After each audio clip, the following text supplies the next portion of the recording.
Good morning, everyone. It's great to see you and to speak to you today. It has been a while. I think I remember that I last preached in November 2019, and I remember that sermon well because that was in the heat of impeachment, when colleagues and friends of mine from my diplomatic career were being slandered and their careers ruined for simply doing their civic duty and testifying, as Congress had requested.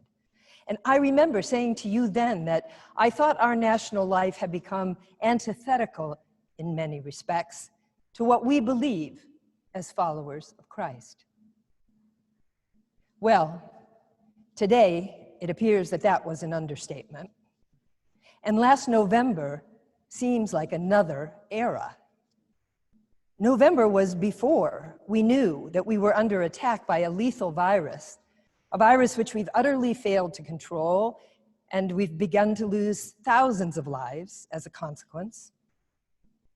It was before our economy and so many people's livelihoods collapsed under the assault of the pandemic, exposing long-standing gaps and disparities in our social and health and economic systems. And it was before we watched a cell phone video of a white policeman, a public servant, casually taking a black man's life.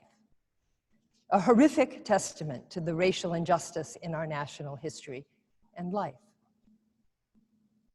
So to me, compared to what happened in November, what's happening right now in our country is a conflagration.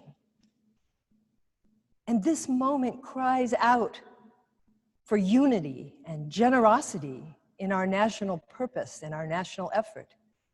It cries out for compassionate and enlightened leadership, for loving care and mutual support in our communities.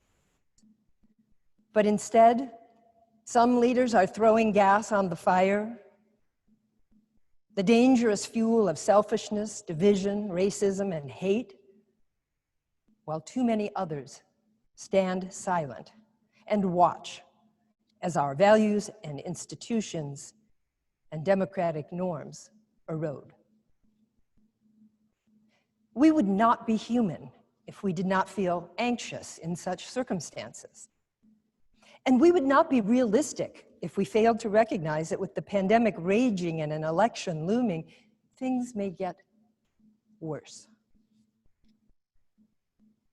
But it's precisely at moments like these that we remember we are people of faith.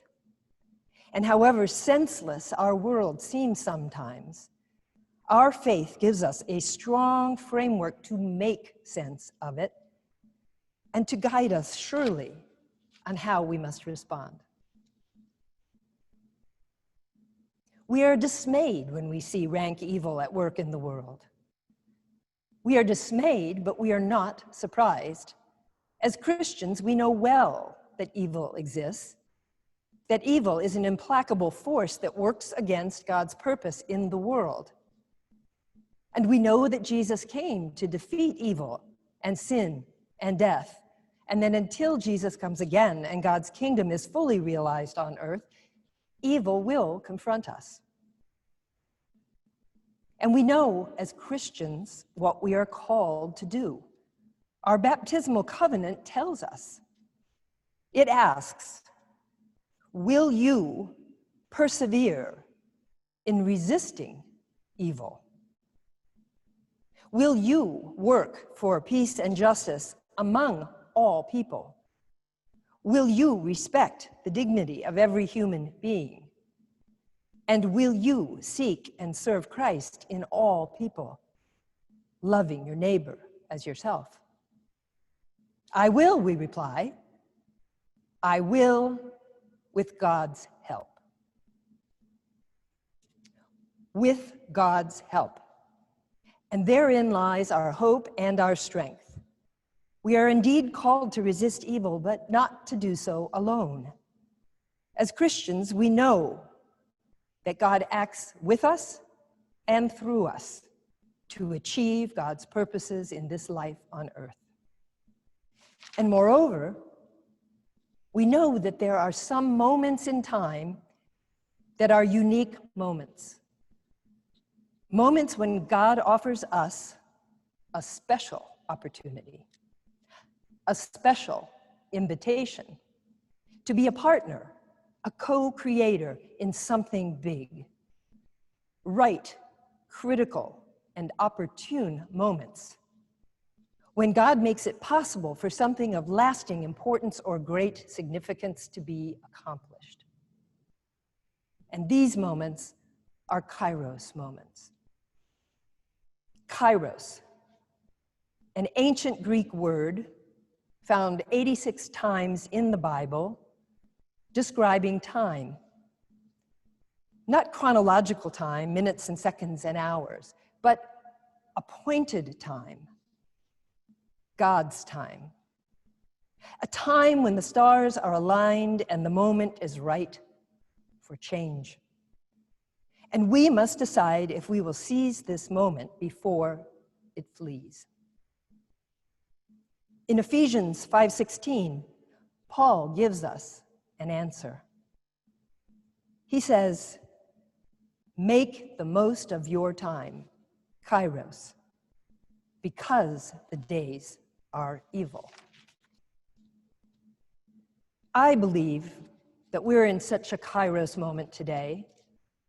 The clamor and divisiveness and malgovernance that surround us, the seemingly endless parade of cruel rhetoric, policies, and actions that hurt people, especially the most vulnerable, the inequities and injustice and pain in our economic and social systems that this pandemic has so nakedly exposed. All of these things fly against our values as Christians, and all are telling us unequivocally that something now has finally got to change, and God is inviting us to see it. And not only to see it, but to seize this moment and act for the change that our Christian values demand. We hear God's invitation in the wave of revulsion that washed over our country and indeed the world at the death of George Floyd. One man, but now an icon, for the unjust deaths of too many other Black people before him, known and unknown for hundreds of years. Millions of people went to the streets, notwithstanding the pandemic. People of every race, age, and ethnicity in urban centers, and even in quiet country towns in rural America. More people than we've seen in the streets in a lifetime, declaring Black lives matter and demanding change. In this moment, will we take that anger and energy and transform it positively into the change so long overdue? Will we do the hard work of rooting out racism in our institutions, our systems, and our hearts once and for all? Or will we let this moment fade away? We hear God's invitation in the cruel and disproportionate impact of the pandemic on our most vulnerable people and on our brothers and sisters of color, in a health insurance system that's expensive and riven with inequities where not everyone can afford good care, or in too many cases, any care at all. In an economic system where hardworking people for years have not been able to make a living wage or afford decent housing, and today don't have the option to work from home, but have to make the choice between putting food on the table or safeguarding their health, if they are lucky enough to still have a job.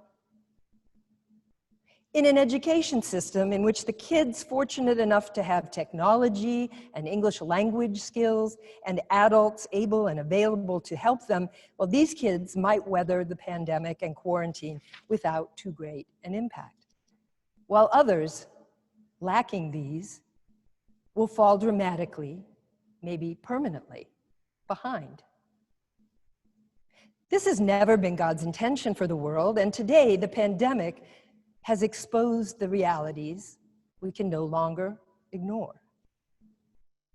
With government resources shrinking due to recession and illness, will we make the right choices? Will we seize this moment to address the inequities and seek abundant life, the shalom that God desires for all? Or will we let this moment pass? We hear God's invitation in the dangerous lack of civility and respect we are showing to one another these days, and in our failure to recognize that every person is a beloved child of God, made in God's image, even those with whom we strongly disagree. Dehumanizing rhetoric and ever deeper division characterize our politics and even our day-to-day interaction with others. Polarization, which left untended, raises even the specter of violence. Will we, in this volatile moment, strive to respond with love, even for those with whom we disagree? To respond with deep listening and respect for the other's humanity? Will we act with a view to peace and reconciliation and the aim of repairing and not deepening the breach, even as we stand firm for what we know to be right as Christians? And we hear God's invitation in the simple act of wearing a face mask to protect others from possible infection, an act of love for our neighbor and a potent tool to break the back of this pandemic, restore health to our people and our economy. So, the days are evil. The time, however, is ripe for change, and God invites us to respond. Will we make the most of this time?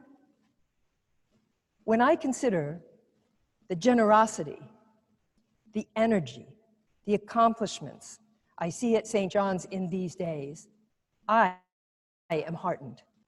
Whether supporting first responders, essential workers, and other helpers who risked their lives to help us, providing them with meals and masks and hand sanitizer, or donating, packing, and delivering food and hygiene products to those in great need.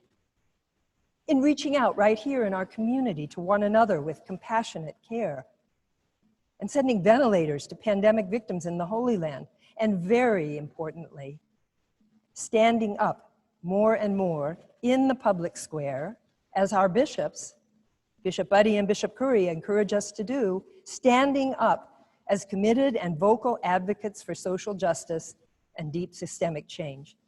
In all of these blessings, I see the will and the power of this community to seize this moment and, with God's help, accomplish something great. So, in closing, I'd say this is a great start, and I thank everyone working to make the most of this Kairos time. And going forward, let's take to heart the message in today's gospel. At a time when our community and our country so desperately need it, let's continue to be the good soil, hearing the word, understanding it, so that the seeds of God's invitation to work for justice and abundant life for all flourish, bear fruit, and yield 100-fold through us with God's help. Amen.